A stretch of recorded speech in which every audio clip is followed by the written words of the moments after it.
Maharap sa reklamong murder ang tatlong minor de edad na sumaksak at nakapatay sa dalawa nilang kaeskwela sa Las Piñas. Ang krimen nag-ugat lang sa simpleng pikunan dahil sa pagpatay ng ilaw sa CR. Nasa frontline balitang yan si Gary De Leon. Pinagsasaksak hanggang sa mapatay ang magpinsang parehong 15 anyos at grade 8 students ng isang national high school sa Las Piñas. Kinilala ang mga biktima na sina Ray Enzo Francisco at Joshua Chavez. Malayo pa lang, nakita ko na may mga trouble na yung mga estudyante. Hindi ko alam na mga pamangkin ko yung mga sangkot doon sa away. Tapos yung andun na kami mismo sa harap ng mga ng trouble ng mga estudyante. Nagulat na lang ako, plakda na yung mga pamangkin ko.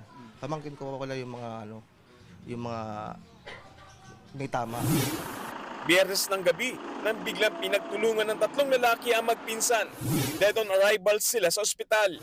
Agad namang hinuli sa bahay nila sa Las Piñas ang tatlong lalaking suspect na kaeskwela ng mga biktima. Naabutan yung nanaksak at nakatakbo na. Ngayon, nagtanong-tanong na lang kami kung sino yung nagsaksak. So kasama ko na yung tropang kapulisan. So may nakuha kaming witness kaya nahuli naman yung nanaksak. Sa investigasyon, lumalabas na nagpasundo si Chavez sa kanyang pinsan dahil pinagbantaan siya ng isa sa mga suspect na grade 9 students. Nagalit daw ang suspect na aksidenteng mapatay ni Chavez ang ilaw sa comfort room. Doon kasi nagtatago ang suspect habang naglalaro ng online game sa kanyang cellphone. Nagkasagutan sila dahil itong isa sa mga biktima, pinapatay sindi yung ilaw. Probably he felt, we were assuming na he felt offended at nagkaroon sila ng sagutan. Dahil dyan, tinawag ng suspect ang dalawa pa niyang kasamahan. Inabangan nila si Chavez noong uwian. Sinaksak sa dibdib si Chavez, habang sa leeg naman napuruan ang sumundo sa kanyang si Francisco.